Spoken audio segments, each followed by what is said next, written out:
Assalamualaikum warahmatullahi wabarakatuh. Apa kabar sobat-sobat semuanya? Oke, mari kita lanjutkan ceritanya.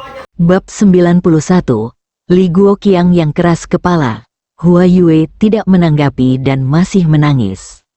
Jin Minglu benar-benar cemas sekarang. Hua Yue adalah saudara iparnya. Hanya saja adik iparnya tampan, dan dia mengagumi kakak iparnya yang merupakan ketua dewan. Hua Yue selalu menjadi kekasihnya, akan lucu, akan meminta bantuan. Dibandingkan dengan gaya istri saya Hua Yun yang penuh semangat dan tegas, dia memiliki gaya yang berbeda. Jadi saya sangat terobsesi dengan kakak ipar ini. Sekarang, melihat Hua Yue menangis dan menyentuh hatinya, dia tiba-tiba menjadi marah dan khawatir. Bicaralah dengan cepat. Apa yang terjadi? Hua Yue mengangkat wajahnya yang berkaca-kaca. Tokoku hancur dan pakaian senilai puluhan juta dolar dihancurkan. Saya tidak dapat berbicara lagi dan menangis lagi. Panggilan, Jin Minglu menghela nafas panjang dan berkata, "Jangan lihat hal-hal itu. Selama kamu baik-baik saja, bicaralah padaku." Jin Minglu tidak peduli dengan uang. Setelah mengatakan itu, dia menggendong Hua Yue di pangkuannya seolah sedang menggendong anak kecil. Hua Yue sangat akrab dengan pelukan ini. Dia melingkarkan lengannya di pinggang Jin Minglu dan menceritakan apa yang terjadi. Jin Minglu menjadi sangat marah ketika mendengar bahwa Ji Fei dan Li Ruoxi bertanggung jawab. Ledakan, dia membanting tangannya ke atas meja. "Sialan, aku tidak mendatangi mereka untuk menyelesaikan masalah. Tapi mereka datang untuk melakukannya. Kakak ipar, kenapa kamu begitu membenci mereka?" Ling Bin ditipu ke kantor polisi oleh sepasang orang idiot ini. Hua Yue langsung melompat ke tanah. Apakah mereka juga? Jin Minglu mengangguk. "Kakak ipar, jangan biarkan mereka pergi." Mata Jin Minglu berkilat tajam. "Tentu saja aku tidak akan membiarkan mereka pergi. Aku akan membuat mereka membayar 2 kali lipat jumlahnya." Setelah mengatakan itu, dia mengangkat telepon dan menghubungi nomor Xia Qianming. "Bagaimana situasi grup Li?" "Ini hampir selesai. Sebagian besar orang telah pergi. Grup Li sekarang lumpuh." Nada suara Xia Qianming dipenuhi dengan kegembiraan. "Oke, Anda ingin konflik antara Li Guoqiang dan Li Boyang menjadi sekuat mungkin, dan kemudian menemukan titik masuk untuk membuat grup Li yang baru terkenal. Di masa lalu, grup Boyang adalah milik Yao Guangbiao, dan saya tidak melakukannya berani menyentuhnya. Sekarang Li Baiyang dan yang lainnya seperti belalang kecil di mataku. Paman Jin, jangan khawatir, aku akan membuat grup Li dan grup Li baru berantakan." Menunggu kabar baikmu, Jin Minglu menutup telepon. Hua Yue sangat gembira saat melihat Jin Minglu segera melampiaskan amarahnya padanya, kakak ipar.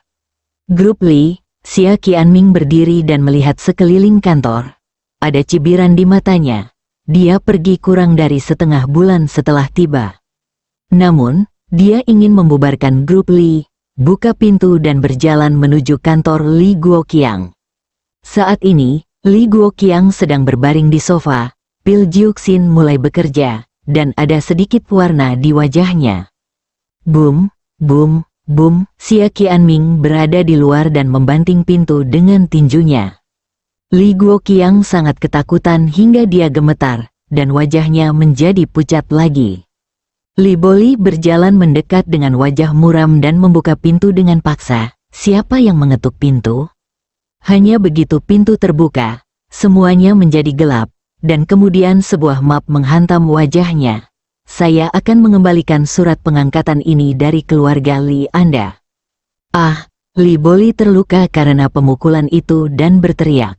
Menjangkau untuk mengambil folder yang jatuh, matanya tertuju pada wajah Xia Qianming, dan dia tiba-tiba berpikir bahwa manajer SDM mengatakan bahwa Xia Qianming meminta semua orang di grup back office untuk mengundurkan diri. "Jika kamu memakan semua yang ada di dalam dan di luar, aku akan menghajarmu sampai mati." Dia mengambil folder itu dan melemparkannya ke Xia Qianming. Xia Qianming telah berlatih taekwondo dan juga seorang master tingkat 9. dia bereaksi dengan cepat dan langsung menendang tangan Li Boli yang terangkat dengan tendangan samping. Dengan pecundang sepertimu di sini, grup Li pada akhirnya akan bangkrut dan dianeksasi oleh grup Li yang baru. Setelah mengatakan itu, dia berbalik dan pergi dengan bangga. Bajingan, antek Li Ruoshi, aku harus menghajar si jalang Li Ruoshi itu sampai mati. Bajingan sialan, Li Boli duduk di tanah, memukul dan melolong. Xia Qianming, yang sudah berjalan jauh, mendengar dengan jelas dan memiliki senyuman aneh di bibirnya. Ini adalah cara terbaik untuk menarik kebencian. Dia percaya bahwa kebencian antara Li Baili dan Li Boyang pasti akan semakin dalam. Li Boyang, dan yang lainnya terlalu sering menindas orang lain. Li Guoqiang menutupi hatinya dan duduk dari sofa. Wajah Li Boli penuh kesakitan. Ayah, tolong berbaring dan istirahat sebentar. Istirahat? Bagaimana aku bisa istirahat? Ayo pergi. Ayah, kamu mau pergi kemana? Keluarga Li Baiyang. Aku ingin melihat bagaimana dia menjelaskan, bagaimana dia menghadapiku. Mata Li Boli menunjukkan kegembiraan yang luar biasa. Oke, aku ikut denganmu. Li Baili memanggil sopir, turun bersama ayahnya, dan bergegas menuju komunitas Li Boyang. Ini adalah pertama kalinya Li Guoqiang datang ke rumah Li Baiyang selama bertahun-tahun. Melihat jalan bobrok dan jendela-jendela gedung yang sudah ditutupi tanaman, dia mengepalkan tangannya dan berkata, pengkhianat ini telah berpura-pura menyedihkan selama bertahun-tahun. Dia tinggal di rumah bobrok dan secara pribadi membesarkan perusahaan sebesar Boyang Group, sungguh binatang yang luar biasa. Di matanya, Li Boyang berpura-pura menjadi miskin dan sengsara. Bum, bum, bum, dia terus memukul kursi di sebelahnya. Li Boli pun marah. Ayah, sekarang aku mengerti. Saat dia bilang dia sakit dan tidak punya uang untuk berobat, dia hanya berusaha mendapatkan simpati dan memenangkan hati orang. Mendengus, Li Guoqiang mendengus marah. Hari ini saya akan mengungkap kemunafikannya dan menjadikannya seorang munafik yang terkenal. Dia belum naik ke atas, tapi dia sudah dipenuhi dengan kebencian terhadap keluarga Li Bai dan Yang. Sesampainya di rumah Li Baiyang, Li Baili mengangkat tangannya dan mulai menggedor pintu. Sekali lagi, tidak ada yang membuka pintu. 2 kali, tidak ada yang membuka pintu. Saya tidak tahu berapa kali saya memecahkannya, tetapi tidak ada yang membuka pintu. Tepat saat aku hendak mengutuk, tiba-tiba, ledakan. Pintu ruangan seberang terbuka dengan keras. Apakah kamu idiot? Rumah siapa yang pintunya diketuk seperti ini tetapi tidak dibukakan? Tepat ketika Li Boli hendak marah, dia melihat seorang lelaki tua yang seumuran dengan Li Guoqiang. Tubuhnya gemetar, dan dia terdiam ketakutan. Takut menyentuh porselen, Li Guoqiang sangat sedih dengan omelan itu sehingga dia berbalik dan turun. Kembali ke mobil. Ayah, bagaimana kalau kita kembali dulu? Tidak ada jawaban. Tunggu. 1 jam kemudian, ayah, mereka belum kembali, kami. Kita sudah menunggu 1 jam, sudah hampir waktunya, tunggu lagi. Ayah, kami sudah menunggu selama 2 jam, sudah hampir waktunya. Tunggu sebentar lagi. Li Guoqiang menahan amarahnya dan duduk di dalam mobil menunggu. Dia tidak percaya keluarga Li Boyang tidak akan kembali. Karena dia tidak tahu bahwa keluarga Li Boyang sudah pindah ke villa dan tidak akan kembali tinggal di sana lagi. Dia sangat keras kepala dan terus menunggu. Saya sangat marah sampai tidak bisa makan, jadi saya hanya minum air. Li Boli kemudian mengalami musibah dan sangat cemas hingga mengutuk orang lain. Namun, nomor ponselnya telah diblokir oleh Li Ruoshi dan lainnya, dan mereka tidak dapat dihubungi. Saat ini, di villa, keluarga Ji Fei sedang makan malam. Bab 92 Direktur Li ada di sini. Bu, iga babi asam manis yang kamu buat hari ini enak sekali. Cuka matang Sansi yang saya pilih adalah merek lama yang telah berumur lebih dari 10 tahun. Ruoshi, coba iga babi asam manis ini. Wangi tapi tidak berminyak, dan kamu tidak akan gemuk setelah memakannya. ini iga babi favoritmu. Kuncinya cuka yang kubeli enak, sudah benar-benar tua. Ji Fei tidak bisa menahan diri untuk tidak memujinya sambil mengunyah iga. Ledakan, Li Ruoxi sangat marah sehingga dia melemparkan mangkuk nasinya ke atas meja, menatap Ji Fei, matanya berkaca-kaca, dan berkata dengan wajah dingin, "Ini ibuku." Dia memanggilnya tanpa malu-malu. Ketika dia mendengar Ji Fei memuji betapa nikmatnya kecemburuan, dia memikirkan apa yang dikatakan Ji Fei tentang kecemburuannya di dalam mobil, dan Li Ruoxi merasa tertekan dan ingin mencubitnya. Karena dia sangat cemburu, dan dia telah memakan gadis kecil yang menjadikan Ji Fei kekasih impiannya pada usia 8 tahun. Untungnya, kini orang tuanya menganggap Ji Fei sebagai putra mereka, bahkan mengancam agar Ji Fei tidak meremehkannya dan menceraikannya. Dia adalah putrinya sendiri. Mendengar Ji Fei dengan sengaja mengolok-olok dirinya lagi membuatnya kesal. "Ruoxi, bagaimana kalau aku berhenti makan dan memberimu sisa iga?" Ji Fei mengambil potongan iga terakhir dan bertanya dengan ekspresi enggan. Li Ruoxi hampir menangis karena marah dan berkata dengan getir, "Hah, aku tidak mau memakannya." Berbalik dan lari ke atas. Ji Fei melihat punggung Li Ruoxi dan berkata, "Bu, lain kali kamu membeli lebih banyak iga. Kamu melihat bahwa Ruoxi tidak memakannya dan dia menangis karena marah." Puff, Li Boyang dan Jiang Qing benar-benar terhibur oleh Ji Fei. Li Ruoxi berbalik dan berhenti. "Ji Fei, makanlah, lebih baik memakannya seperti babi." Haha. Mereka bertiga tidak bisa menahan tawa. Li Boyang bertanya kenapa. Setelah Jiang Qing selesai berbicara, Li Boyang tertawa lagi. Namun dalam hati, diam-diam aku berharap kita benar-benar bisa menjadi teman yang bahagia. Setelah makan, Ji Fei mengeluarkan ponselnya dan mengklik kamera pengintai. Dia melihat Li Guoqiang dan putranya menunggu di bawah di rumah tua, dengan ejekan di bibirnya. Tunggu saja dengan bodoh, Ji Fei meminta Phoenix untuk memasang sistem pemantauan ini. Setiap orang menyukai rumah, ini adalah rumah yang Li Boyang dan teman-temannya tinggali selama beberapa dekade, dan dia ingin melestarikannya untuk mereka. Dini hari, Li Guoqiang membuka matanya dengan mengantuk. Bukankah mereka kembali tadi malam? Li Boli menatap dengan mata merah dan tidak kembali. Sopir Xiao Wei dan saya bergantian mengawasinya sepanjang malam. Bang, Li Guoqiang membanting tangannya ke kursi, dan hatinya menjadi gila. "Ayo pergi ke grup Li baru." "Ayah, apakah kamu akan mencari perusahaan itu?" "Ya, saya ingin mengungkap kemunafikan Li Boyang di depan semua orang." Memikirkan orang bodoh yang menunggu sepanjang malam, Li Boli diliputi amarah. "Oke. Ayo kita cari bajingan tak berperasaan itu." Tampar wajah mereka, Xiao Wei yang menyetir. Setelah mengatakan itu, dia segera menutup matanya dan begadang semalaman untuk mengisi ulang baterainya agar dia memiliki kekuatan untuk menamparkan wajahnya.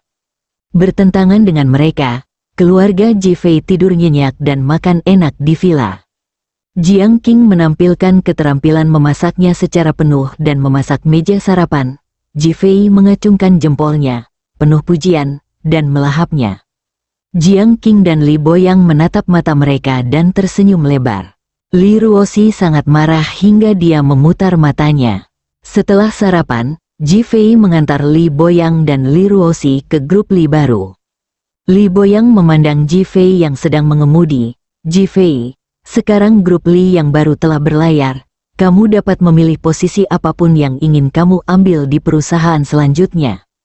Li Boyang tahu betul bahwa grup Li yang baru adalah milik Ji Fei, dan Ji Fei adalah ketua sebenarnya. Dia hanya memberikan posisi bergengsi ini kepada mereka karena mereka tidak menginginkannya. Oleh karena itu, dia dengan sopan meminta pendapat Ji Fei. Li Ruoxi juga memandang Ji Fei, ingin tahu posisi apa yang diinginkannya. Ayah juga tahu bahwa aku tidak punya ambisi besar, dan perutku tidak enak. Aku hanya menjalani pola makan yang lembut. Ketika Li Ruoxi mendengar ini, dia sangat marah sehingga dia menoleh ke samping, dan 10.000 alpaka berlari melewatinya di dalam hatinya. Mengemas, teruslah berpura-pura, jangan berpura-pura kamu bisa mati. Dasar serigala berekor besar, makan makanan lunak. Mempertahankan 10 atau 8 wanita tidak bisa membuatmu miskin. Ji-Fei memandang istrinya yang kekanak-kanakan dan menjadi lucu. Seolah-olah dia tidak melihat kemarahannya, dia melanjutkan dengan tidak tergesa-gesa. Jadi, saya berencana menjadi sopir dan pengawal Ruoshi, agar orang lain tidak menindas istri saya dan membuat saya tercela. Ji-Fei, omong kosong apa yang kamu bicarakan? Aku bukan orang seperti itu. Aku tidak membutuhkan serigala ekor besar sepertimu. Li Ruoshi mengira Ji-Fei mengira dia nakal. Lalu tiba-tiba aku teringat akan janji yang kubuat saat pertama kali berterima kasih kepada Jin Lingbin. Aku sangat ingin merangkak ke dalam celah di tanah. Sayangnya, wajah saya sendiri ditampar. Haha. Li Boyang tidak bisa menahan tawa. Saya mengerti, saya setuju dengan ide Ji-Fei. Bagaimanapun, saya hanyalah ketua dalam nama saja. Ruoshi harus melakukan lebih banyak hal. Di masa depan, kita pasti akan menghadapi musuh dan lawan ketika memperluas wilayah kita. Dengan Anda di sisinya, aku lega. Ayah, aku tidak membutuhkannya. Aku membutuhkannya, Ji-Fei bergegas menjawab. Menurutku juga perlu. Kalau kalian menikah, kalian perlu lebih banyak berhubungan dan lebih mengenal satu sama lain, agar kalian bisa lebih akrab dan mempererat hubungan kalian. Saya juga orang yang pernah mengalami kehidupan dan kematian sekali. Jika memungkinkan, saya berharap dapat segera memiliki cucu. Wajah Li Ruoshi memerah seperti buah ceri yang matang, dan dia menariknya semakin jauh. Makanlah rasanya. Kalau begitu biarkan anakmu menceraikanku secepatnya. Lalu carilah Dewi yang ada di hatinya ketika dia berumur 8 tahun. Li Boyang tercengang. Ji-Fei berpura-pura menarik napas panjang dan berkata, Ayah, iga babi asam manis yang dibuat ibu tadi malam enak sekali, dan sekarang mobilnya masih berbau cuka. Ji-Fei, pergilah ke neraka. Saya melakukan kesalahan. Baunya tidak seperti cuka, baunya seperti asam. Anda, Li Ruoshi memalingkan wajahnya dan melihat keluar jendela mobil, matanya basah. Di mana orang bisa menindas orang seperti ini, atau di depan ayahnya? Yang paling penting adalah aku jelas-jelas memiliki perasaan padanya sekarang. Tapi lelaki ini tetaplah seorang gadis kecil berusia 8 tahun ketika dia membuka mulut dan diam. Alpakas ada di hatiku. Li Boyang tidak berbicara lagi. Tetapi dia sudah mengingat gadis berusia 8 tahun itu di benaknya dan akan kembali dan memberitahu Jiang Qing. Sebagai seorang ayah, ia kini sangat berharap Ji-Fei menjadi menantunya. Di masa lalu, hal itu mungkin menjengkelkan atau bahkan memalukan. Sekarang, saya sangat suka dan bahkan berharap bisa tidur dengan putri saya. Orang tidak pernah tahu apa yang akan mereka pikirkan sedetik kemudian. Saat ini, dia bahkan ingin tertawa. Saat ini, di gerbang grup Li baru, mobil Li Guoqiang berada tepat di seberang pintu masuk perusahaan, menghalangi gerbang perusahaan. Dia duduk dengan mantap di dalam mobil dan sudah memikirkan kata-katanya. Penjaga keamanan maju dan mencoba mengusirnya. Mendengar bahwa dia adalah ayah ketua, dia tidak berani melangkah terlalu jauh. Karyawan yang berangkat kerja diblokir di pintu. Ketika Li Boli melihat banyak karyawan yang merupakan karyawan grup Li, dia semakin marah. Dia berdiri di samping mobil dan menunjuk ke arah mereka. Keluarga Li, kami telah membesarkanmu selama bertahun-tahun, namun kalian semua berubah menjadi serigala bermata putih. Janji Li Ruoshi untuk memberimu kenaikan gaji hanyalah cek kosong. Apakah kamu percaya? Biar ku beritahu, apakah itu kamu atau Li Boyang? Jika kami tidak memberikan penjelasan yang masuk akal hari ini, kami tidak akan selesai. Meski mantan karyawan Li Group yang berada di lokasi sangat marah, mereka baru saja tiba di perusahaan dan bertanya-tanya seperti apa hubungan Li Boyang dan Li Baili. Toh kita satu keluarga, patah tulang itu ada hubungannya dengan urat, jadi kita tidak berani ngomong sembarangan. Apalagi para karyawan ex-grup Li mengetahui bahwa Li Boyang adalah anak yang berbakti. Pemandangan itu sunyi dan menyedihkan. Di mana Li Boyang? Minta dia keluar. Kalau tidak ada di antara kalian yang bisa pergi bekerja hari ini. Direktur Li ada di sini. Teriakan menggoda Ji Fei datang dari luar kerumunan. Bab 93. Apakah ini anjing mati? Wow, kerumunan itu bubar. Li Boyang berjalan di depan, Li Ruoxi di tengah, dan Ji Fei berjalan di belakang. Semua orang melihat ketiga orang itu dan menyapa mereka. Li Boyang tersenyum pada semua orang, dan Li Ruoxi mengangguk berulang kali. Sebaliknya, Ji Fei berinisiatif mengobrol dengan karyawan lama Li Group saat melihat mereka. Meskipun saya jarang pergi ke sana, saya tidak akan pernah melupakan apa yang telah saya lihat. Sikapnya yang santai membuat para pegawai lama yang baru datang hari ini merasa lebih natural dan lebih dekat dalam sekejap. Li Guoqiang sedang duduk di dalam mobil, tetapi Li Bolilah yang dengan marah bertengkar dengan semua orang. Melihat Li Baiyang berjalan dengan bebas dan bebas, dia tidak berhati-hati seperti dulu di depannya. Ketika saya memikirkan tentang aset baru Li Group yang berjumlah lebih dari 10 miliar, saya tiba-tiba menjadi marah, membuka pintu mobil dan melompat keluar. Li Boyang, kamu pengkhianat, serigala bermata putih. Dia berjalan menuju Li Boyang dengan marah dan mengangkat tangannya untuk memukul Li Boyang. Li Boyang tidak menyangka ayahnya ada di sini. Namun saat melihat tangan ayahnya dipukuli, dia bingung. Jika kamu bersembunyi, tubuhmu bisa kehilangan keseimbangan dan terjatuh saat lelaki tua itu memukulmu dengan sekuat tenaga. Jika dia tidak bersembunyi, dia akan dipukuli di depan banyak orang. Sebagai ketua, dia benar-benar pengkhianat dan serigala bermata putih. Saya tidak hanya merasa tidak berdaya atas kelakuan ayah saya. Dia adalah anak yang berbakti, jadi dia tidak punya pilihan selain melangkah maju. Dia mengangkat tangannya, mencoba meraih tangan lelaki tua itu. Namun, saat dia mengangkat tangannya setengah, sebuah sosok tiba-tiba muncul di depannya. Li Guoqiang, apa yang kamu lakukan? Ji Fei berteriak dan memanggil namanya. Tangan Li Guoqiang yang jatuh tiba-tiba berhenti di udara. Karena mata Ji Fei tajam dan penuh peringatan. Kemarahan yang hebat membuatnya merasa takut. Li Boyang adalah putranya dan mungkin akan memberinya wajah. Tetapi Ji Fei tidak dan tidak akan memberinya wajah. Selain itu, Ji Fei bertanggung jawab atas Li Group saat ini. Li Boyang, jangan menjadi pengecut dan datang ke sini. Dalam beberapa tahun ini, Anda telah bekerja keras untuk grup Li di permukaan. Tetapi secara pribadi Anda telah mengubah semua uang grup Li menjadi uang pribadi untuk mengembangkan perusahaan Anda sendiri. Anda benar-benar tidak tahu malu. Jika Anda tidak menjelaskannya kepada saya hari ini dan menyerahkan posisi Anda di grup Li yang baru, saya tidak akan pernah selesai dengan Anda. Ketika Li Boyang mendengar ini, dia hanya berdiri di sana dan menatap ayahnya di depannya, tidak dapat mengerti. Bagaimana kamu bisa mengatakan hal seperti itu? Bagaimana perusahaan ini bisa menjadi milik saya? Itu diberikan kepadanya oleh Yao Guangbiao.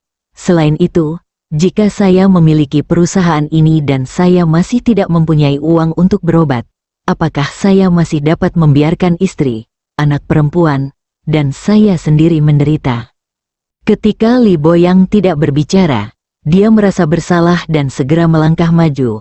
Li Boyang, kamu benar-benar bisa berpura-pura sengsara, berpura-pura sakit dan tidak punya uang untuk berobat, berpura-pura hidup di komunitas yang miskin dan bobrok, rumah.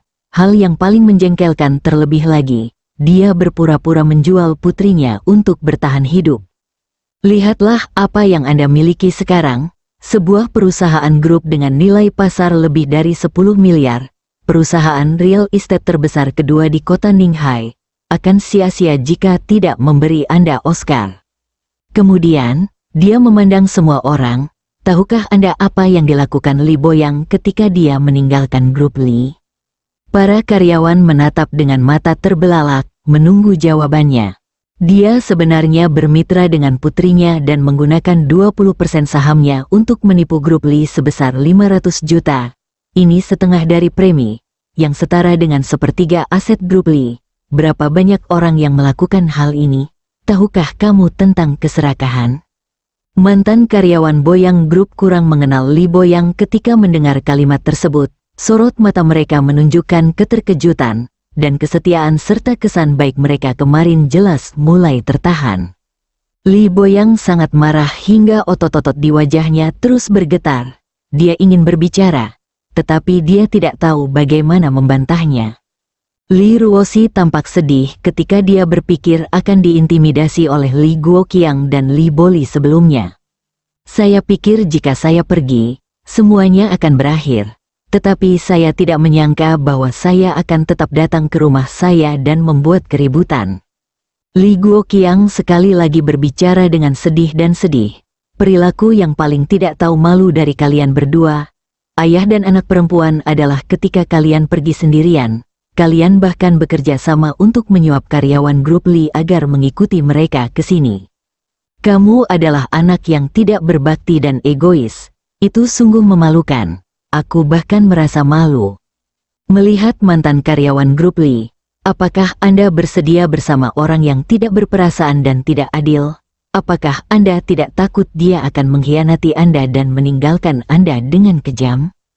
Kemarahan dan keadilan. Tampaknya keluarga Li Boyang sangat tidak tahu malu, lebih tepatnya sangat buruk, dan manusia serta dewa marah. Meskipun karyawan di lokasi tidak berbicara, mata mereka penuh dengan pertanyaan dan keterkejutan. Li Guoqiang dan Li Baili sangat gembira dan berhasil mendiskreditkan Li Boyang dan mengejutkan semua orang. Tepat ketika mereka ingin terus mengejar kemenangan, tepuk tangan pun terdengar. Yang bertepuk tangan adalah Ji Fei. Sepertinya kamu menunggu sepanjang malam di bawah rumah lama kami tadi malam, menahan banyak amarah dan banyak berpikir. Li Ruoxi memandang Ji Fei. Di lantai bawah di rumah tua, apa maksudmu? Mereka berdua menunggu sepanjang malam di bawah rumah tua tadi malam, mencoba untuk marah kepada kami. Tapi mereka menunggu dengan bodoh, jadi mereka penuh amarah. Li Boyang memandang Li Guoqiang untuk meminta konfirmasi. Li Guoqiang menatap tajam ke arah Ji Fei. Jadi kamu sudah melihat semuanya, kamu penjahat. Ji Fei mencibir.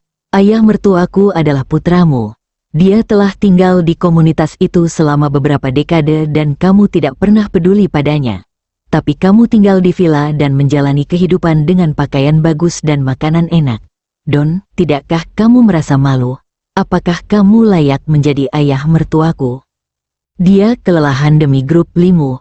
Apa yang kamu berikan padanya? Apakah kamu memberinya biaya pengobatan? Apakah kamu menyapanya? Sekarang setelah kamu melihat betapa kuatnya grup Li yang baru, kamu iri. Apakah kamu lupa bagaimana kamu mengusir kami di ruang konferensi grup Li hari itu? Li Guoqiang ditusuk di tulang belakang, dan wajahnya menjadi merah dan putih. Jika Li Boyang menjalankan perusahaan seperti ini secara pribadi, berapa banyak uang yang dia perlukan dari saya untuk perawatan medis? Kuya. Apakah dia akan menjual putrinya jika dia punya uang? Dia memiliki kekuatan untuk menikahkan putrinya dengan saya, seorang penjaga keamanan kecil. Jika saya tidak melakukan serangan balik, saya akan menjadi penjaga keamanan di pintu sekarang, sasaran ejekan Anda. Kamu kotor di dalam, jangan menganggap orang lain kotor. Jika aku jadi kamu, aku akan meninggalkan harga diriku yang terakhir dan keluar. Ji Fei tidak menunjukkan ekspresi apapun. Li Guoqiang mendengus dingin. Saya tidak ingin memberitahu Anda. Berikan saya grup Li yang baru sekarang. Kalau tidak saya akan membawanya ke pengadilan. Li Guoqiang, kenapa kamu tidak menuntut pengadilan di surga? Apakah kamu benar-benar berpikir kamu begitu hebat? Li Baili melihat Yao Guangbiao dan berpikir untuk dipukuli dan menderita kerugian di depan Yao Guangbiao berulang kali. Dia berkata dengan marah, Yao Guangbiao, bukankah kamu hanya anjing Li Boyang? Yao Guangbiao mencibir dan memandang beruang hitam di sampingnya. Tahukah kamu? Aku tahu. Pengawal beruang hitam melangkah maju. meraih Li Boli, mengangkatnya dengan cepat, dan membantingnya ke tanah. Aduh, Li Boli merasa seluruh tulang di tubuhnya hancur. Dia menjerit dan tidak bergerak dalam waktu lama. Yao Guangbiao naik dan menendangnya. Apakah ini anjing mati? Bab 94. Apakah ini versi modern dari panah peminjaman perahu jerami? Yao Guangbiao tidak lagi sopan di depan Li Bo yang kemarin, dan dia tidak lagi memiliki rasa hormat. Sebaliknya, ia menunjukkan semangat dan kesombongannya secara maksimal. Li Boli, saya sangat kesakitan dan tidak berani berbicara, dan saya bahkan lebih takut lagi karena tidak berani berbicara. Li Guoqiang juga ketakutan saat melihat Yao Guangbiao. Dia adalah orang yang kejam dan tidak berani menyinggung perasaannya. Li Boyang dan Ji Fei mungkin memiliki keuntungan, bahkan jika mereka dapat menerima beberapa kutukan dan hinaan, Yao Guangbiao tidak akan menerimanya. Berdiri di tempatnya, dia tidak berani peduli pada Li Boli, dan dia masih cemas ketika dia tidak peduli. Kamu sangat malu, seperti wanita kecil yang pemalu. Yao Guangbiao menunjuk Li Boli di tanah. Li Guoqiang, aku memukul anakmu, kamu harus membantunya. Lalu tampar wajahnya, Li Guoqiang semakin malu. Bibirnya bergerak dan dia tidak berani berbicara. Yao Guangbiao berdiri tegak dan memandang karyawannya. Saya bukan lagi ketua Anda. Saya masih mendominasi. Apakah menurut Anda Li Guoqiang berani mengatakan tidak kepada saya? Semua orang menggelengkan kepala. Belum lagi Li Guoqiang. Bahkan di kota Ninghai hanya sedikit orang yang berani mengatakan tidak kepada Yao Guangbiao. Dia adalah bos besar. Yao Guangbiao memandang Li Guoqiang dengan tatapan jijik. Apakah kamu berani mengatakan tidak padaku? Li Guoqiang sangat sedih, tapi masih menggelengkan kepalanya. Beruang hitam itu membuatnya takut hanya dengan melihatnya. Jika dia jatuh seperti Li Boli, nyawanya mungkin akan hilang. Sekarang Anda adalah ketua perusahaan grup Li yang bernilai miliaran dolar. Saya hanyalah orang biasa. Dan Anda tidak berani mengatakan tidak kepada saya. 5 tahun lalu, grup Li Anda adalah bengkel kecil, dan saya adalah perusahaan dengan nilai pasar hampir 10 miliar. Ketua grup Boyang, bisakah putra Anda Li Baiyang dan Direktur Li memberi saya instruksi? Apakah kepalamu penuh dengan omong kosong? Jika Li Baiyang dan Direktur Li bisa mengajariku, dia pasti sudah mengubah keluarga Limu menjadi keluarga kelas 1 sekarang. Betapa berbaktinya dia. Tanyakan pada dirimu sendiri. Jangan iri dan sengaja menyiramkan air kotor kepada ketua Li Boyang hanya karena dia kaya dan berstatus bangsawan. Bicaralah secara langsung dan tanpa belas kasihan. Li Guoqiang memutar matanya dan tidak bisa berkata-kata.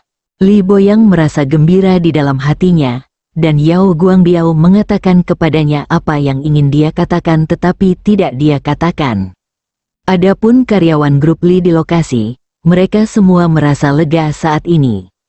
Memang, jika memang ada lebih dari 10 miliar, dengan kesalehan, antusiasme, dan keuletan Li Boyang dalam bekerja, keluarga Li mungkin akan menjadi keluarga terkenal di kota Ninghai saat ini. Tatapan dia pada Li Guoqiang penuh dengan ejekan. Mulut berdarah, Tuan Ji, kami di sini. Saat itu, teriakan datang dari luar kerumunan. Kerumunan bubar, dan Chen Ziji muncul di pintu bersama ratusan pekerja. Mereka semua adalah pekerja dekorasi di komunitas Boxiang Jiutian. Ketika Li Guoqiang melihat Chen Ziji, dia menemukan pelampiasan kemarahan dan frustrasinya. Jika kamu tidak pergi bekerja, apa yang kamu lakukan di sini? Ketika Chen Ziji melihat Li Guoqiang, bukannya merasa takut, dia malah menegakkan punggungnya dan berkata, kami tidak akan lagi bekerja untuk grup Li Anda. Kami akan menjadi karyawan grup Li yang baru. Kemarahan Li Guoqiang berubah menjadi lebih sedih. Kamu ingin memberontak? Karyawan Li Group yang telah mengundurkan diri sebelumnya melihat Chen Ziji dan yang lainnya juga mengundurkan diri dan bergegas, dan mereka tiba-tiba menjadi bersemangat. Kami tidak memberontak, tapi kami tidak percaya pada karakter Anda. Kami bersedia bekerja untuk ketua Li Ruoxi. tanpa Li Baiyang dan putrinya, grup Li tidak akan seperti sekarang ini. Namun, Anda tetap tidak berperi kemanusiaan terhadap putra dan cucumu. Bagaimana dengan karyawan biasa ini? Ketua Li Ruosi ingin memberi kami kenaikan gaji, Anda tidak setuju. Tapi kami menerimanya. Namun, semua manajer tingkat menengah perusahaan telah diberhentikan. Ada begitu banyak posisi tingkat menengah. Untuk wakil pimpinan sampingan Li Ruosi, Anda dengan sengaja merekrut orang-orang dari luar, sepenuhnya menyembunyikan harapan mereka. Kamu begitu kejam dan tidak adil terhadap keluarga Li Ruosi yang bekerja sepenuh hati untuk grup Li. Apa yang bisa kami lakukan bahkan jika kami mengabdikan hidup kami untuk itu? Kami tidak mengkhianati grup Li. Kamulah yang mengkhianati kami dan membuat kami merasa kedinginan. Ledakan, kata-kata semua orang terngiang-ngiang di telinga Li Guoqiang, membuatnya pusing dan merasa seperti disambar petir. Visi masyarakatnya tajam, dia tidak mempercayainya di masa lalu, tetapi saat ini, dia harus menghadapi kenyataan. Hati manusia mempunyai keseimbangan yang kuat, ia dapat bertengkar dengan orang lain, namun ia tidak dapat membungkam mulut semua orang. Terlebih lagi, apa yang dikatakan semua orang adalah kebenaran, dan itu juga merupakan hasil kerja keras yang telah dia capai. Chen Ziji mengambil satu langkah ke depan. Li Guoqiang, kalian sangat kejam. Pimpinan Li Ruosi mendapat kontrak yang sangat menguntungkan dari grup Boyang, tetapi Li Baili menyuap Lin Bao untuk pergi dan menimbulkan masalah lagi dan lagi, mencegah kami melakukan renovasi. Direktur Li mengatasi segala macam kesulitan sehingga kami dapat melaksanakan konstruksi secara normal. Kami bekerja lembur dan lembur, tetapi pada akhirnya, Direktur Li dipecat tanpa ampun oleh Anda, yang membuat kami benar-benar patah hati. Hari ini, kami akhirnya tidak lagi harus bekerja untuk grup Li Anda. Orang-orang seperti Anda adalah versi modern dari Yang Bailao. Kata-kata Chen Ziji bergema, dan pemandangannya benar-benar mendidih. Li Guoqiang, Yang Bailao, satu demi satu, hal itu mengejutkan hati orang-orang. Li Guoqiang merasa pusing. Ji Fei tiba-tiba mengangkat tangannya dan pemandangan menjadi sunyi. Li Guoqiang, tahukah kamu apa yang diinginkan orang kali ini? Li Guoqiang memejamkan matanya 2 kali. Hah, kamu hanya menggunakan trik untuk memenangkan hati orang. Aku membencimu. Ji Fei mencibir, maaf, saya masih ingin memenangkan hati orang. Li Guoqiang tertegun dan menjadi semakin marah. Bagaimana lagi kamu bisa memenangkan hati orang? Apakah itu kenaikan gaji? Ji Fei tersenyum bangga. Maaf, kamu benar, Li Guoqiang. Ji Fei memandang karyawan di sekitarnya dan berkata, fakta bahwa Anda dapat bekerja di grup Li baru menunjukkan bahwa semua orang mengenali kami, dan kami tidak akan pernah membiarkan siapapun menyesali pilihan mereka. Tuan Ji, kami pasti tidak akan menyesal mengikuti Anda ketika kami datang. Chen Ziji, yang mengagumi Ji Fei, adalah orang pertama yang berteriak. Kami tidak menyesal. Mantan karyawan Li Group yang mengundurkan diri terus berteriak. Akhirnya karyawan Boyang Group pun berteriak. Ji Fei memandang Li Guoqiang, lihat, saya membelinya hanya dengan 1 kalimat. Haha, semua orang tertawa. Li Guoqiang sangat marah hingga tubuhnya bergetar. Semua orang percaya pada saya. Maka saya akan bertindak praktis dan menaikkan gaji semua orang. Kali ini Direktur Li dapat mengambil keputusan, begitu pula General Manager Li Ruosi. Wow, setelah kata-kata Ji Fei keluar, adegan itu menjadi sunyi. Direktur Li sangat khusus, Tuan Li cantik. Tuan muda Ji adalah yang paling tampan. Teriakan itu datang dan pergi, seperti sebuah pukulan keras yang menghantam jantung Li Guoqiang, dan penglihatannya menjadi hitam. Ji Fei mengangkat tangannya lagi, dan semua orang yang hadir terdiam. Semuanya berterima kasih kepada Ketua Li Guoqiang, karena kenaikan gaji berasal dari 500 juta yang dia berikan. Haha. Karyawan langsung mengerti. Terima kasih, Ketua Li Guoqiang, karena telah mengirimkan uangnya. Li Guoqiang merasa pusing. Apakah ini versi modern dari panah peminjaman perahu jerami? Bab 95 Fakta akan terbukti di mata Li Guoqiang, uang lebih penting daripada nyawa. Jika tidak, Li Boyang, sebagai anak kandungnya, tidak akan mampu membayar 1 juta pun untuk pengobatan jika ia sakit. Setelah memikirkannya sepanjang malam tadi malam, tujuannya hari ini adalah untuk mempermalukan Li Boyang, dan bahkan jika itu tidak berhasil, dia akan mendapatkan kembali 500 juta yang telah dia ambil dari 20% sahamnya. Menurutnya, Anda Li Boyang sudah memiliki perusahaan dengan nilai pasar lebih dari 10 miliar, lalu mengapa masih peduli dengan uang sekecil itu? Wajar untuk kembali, oleh karena itu, setelah tiba, dia akan menjadi sangat kuat dan terus memberikan tekanan. Tanpa diduga, ia akan disabotase oleh Yao Guangbiao dan mantan karyawan Li Group, terutama kedatangan Chen Ziji, yang mempercepat pembalikan. Putranya Li Boli dipukuli, dan dia membuat jengkel semua orang. Dia hampir menjadi tikus jalanan yang dikejar dengan berteriak dan memukul. Berikan kenaikan gaji kepada karyawan. Hal ini merupakan hal yang sebelumnya tidak ingin dilakukan oleh grup Li dan menjadi pemicu karyawannya mengundurkan diri. Sekarang, Ji Fei setuju untuk melakukannya, membuat serangan sebelumnya terlihat pucat lagi. Hal yang paling menyedihkan dan tidak bisa berkata-kata adalah uang yang digunakan Ji Fei untuk menaikkan gajinya adalah 500 juta yang ingin dia dapatkan kembali. Jika 500 juta yang asli seperti pisau yang memotong daging dari tubuhnya, kali ini Ji Fei merobeknya beserta kulit dan uratnya, yang membuat jantungnya sakit dan berdarah. Dia sepertinya adalah Cao Cao yang meminjam anak panah dari perahu jerami dan membantu musuh.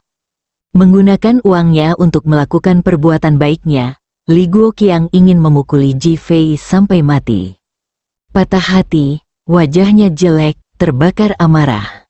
Akhirnya, Li Boyang, ini menantumu yang baik, dia mewarisi kesalehanmu yang tidak berbakti.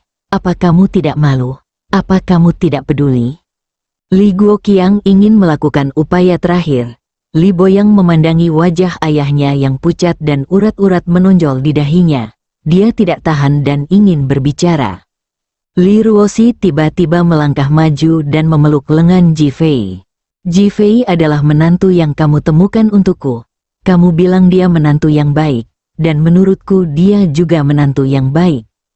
Tanpa Ji Fei, ayahku akan meninggal karena sakit. Dia pria yang berbakti. Aku tidak malu memiliki suami seperti Ji Fei, apalagi peduli padanya, karena dia adalah pria yang baik dan pria yang berdiri tegak. Li Guoqiang dan yang lainnya langsung tercengang. Bahkan Ji Fei sendiri pun tercengang. Li Ruoxi merasa sedikit gugup saat melihat tatapan Ji Fei. Namun, memikirkan semua yang telah dilakukan Ji Fei untuk dirinya sendiri. Tidak berlebihan, ini benar, dia memandang para karyawan dan berkata, saya tidak mengusulkan kenaikan gaji, Ji Fei lah yang membuat keputusan. Mengenai uang, semua orang mengetahuinya. Bagaimana dengan Ji Fei? Biarkan semua orang berkomentar.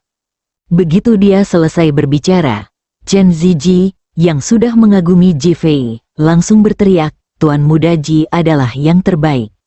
Satu orang berteriak, semua orang berteriak bersama. Suaranya keras dan mengejutkan. Saraf Li Guoqiang yang sudah rapuh tidak dapat lagi menahan tekanan yang sangat besar. Begitu tubuhnya melunak, dia akan terjatuh ke belakang. Hubungi 120, jangan pingsan. Ji Fei melihat tubuh Li Guoqiang gemetar dan berteriak dengan cepat.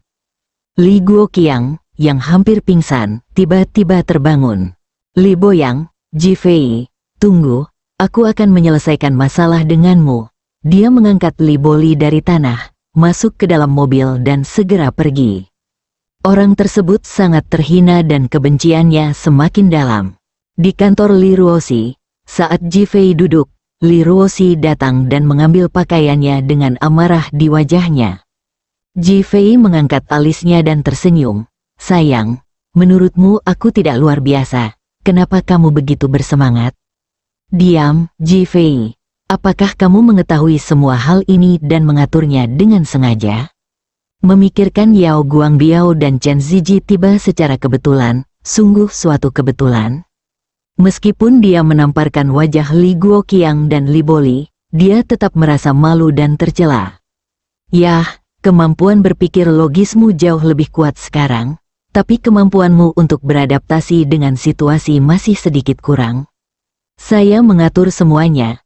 Saya memikirkannya setelah melihat pengawasan tadi malam. Chen Ziji meminta saya pergi kemarin karena dia ingin membawa orang ke perusahaan. Dia takut kami tidak akan menerima mereka dan dia tidak yakin. Aku setuju untukmu. Kamu semakin terlihat seperti manajer umum sekarang. Ayolah, jangan biarkan aku, orang yang buta huruf, meremehkanmu. Li Ruoxi menarik kerah Ji Fei dan menggoyangkannya 2 kali dengan keras. Berpura-puralah menjadi serigala berekor besar setiap hari. Mari kita lihat berapa lama kamu bisa terus berpura-pura. Ji Fei tersenyum dan memegang tangan Li Ruoxi yang memegang ujung bajunya. Li Ruoxi dengan cepat menariknya kembali seperti burung yang ketakutan. Kenapa kamu gugup? Aku tidak akan melakukan apapun padamu. Tangannya patah dan nafasnya hilang. Siapapun yang berani meraih kerah bajunya. Satu-satunya, tetapi tidak marah sama sekali. Hanya kedengarannya sangat tidak menyenangkan di telinga Li Ruoxi. Aku tidak akan melakukan apapun padamu. Kata-kata ini membuatnya terdengar seperti dia bukan siapa-siapa di mata Ji Fei. Apakah dia kalah dengan gadis kecil yang dia cintai ketika dia berumur 8 tahun? Dia menatap Ji Fei dengan tajam. Apa yang harus dilakukan Chen Ziji dan yang lainnya? Saya sudah berpikir untuk mendirikan perusahaan dekorasi. Mulai sekarang, kami akan membangun dan mendekorasi rumah kami sendiri. Lalu siapa yang akan menjadi manajernya? Li Ruoxi setuju. Tapi itu membutuhkan orang yang dapat diandalkan dan cakap. Kamu tidak bisa membiarkan aku menjadi supirnya, kan? Mengapa tidak? Saya buta huruf. Wajah cantik Li Ruoxi memerah. Apakah Anda masih rasional jika Anda buta huruf? Tepat ketika saya hendak marah, ada ketukan di pintu. Masuk, Xia Qianming masuk dengan pakaian bisnis dan sepatu hak tinggi berbentuk sendok biru. Direktur Li, saya di sini untuk melapor kepada Anda. Li Ruoxi memiliki kesan yang sangat baik terhadap Xia Qianming, dan sejak kedatangan karyawan Li telah menyelesaikan kekosongan yang disebabkan oleh pemecatan mantan karyawan grup Boyang, dia semakin puas dengannya. Qianming, terima kasih atas kerja kerasmu. Direktur Li, inilah yang harus saya lakukan. Anda adalah ketua yang baik. Tuan Ji adalah pria yang tampan. Saya merasa terhormat bisa bekerja untuk Anda. Li Ruoxi lebih puas dengan kesopanan Xia Qianming. Jangan sebutkan ini. Senang sekali Anda ada di sini. Saya hanya ingin mendirikan perusahaan dekorasi, dan saya tidak punya manajer. Jadi itu Anda. Xia Qianming dengan cepat menggelengkan kepalanya karena terkejut. Tidak apa-apa, jika orang lain mengetahuinya, bukankah mereka akan menuduhmu melakukan nepotisme? Jangan khawatir tentang itu, aku hanya mengakui kemampuan dan percaya pada kemampuanmu. Xia Qianming memandang Ji Fei dengan ekspresi gelisah di wajahnya. Ji Fei menunduk dan pura-pura tidak melihatnya. Jangan khawatir tentang dia. Itu terserah kamu. Aku akan menerima nasibku nanti dan kamu bersiaplah dulu. Xia Qianming akhirnya membuat keputusan yang sulit. Oke, jangan khawatir, Direktur Li, saya berjanji tidak akan mengecewakan Anda. Namun, senyuman tak terlihat di matanya. Itu tidak luput dari pandangan Ji Fei, tapi dia tidak mengatakan apa-apa dan hanya mengirim pesan ke Jin Feng. Respons Jin Feng bahkan lebih sederhana, hanya dengan 2 kata. Jernih, Li Ruoxi tidak tahu bahwa Xia Qianming pergi setelah pengaturan dibuat. Melihat Ji Fei, apakah menurutmu Xia Qianming bisa melakukannya? Percayalah begitu Anda menggunakannya, dan fakta akan membuktikannya. Li Ruoxi sekali lagi marah dengan sikap Ji Fei dan diam-diam memarahi Ji Fei karena menjadi pria yang bau dan berpura-pura menjadi bangsawan. Tiba-tiba, matanya berputar dan senyum bangga muncul di wajahnya. Bersambung.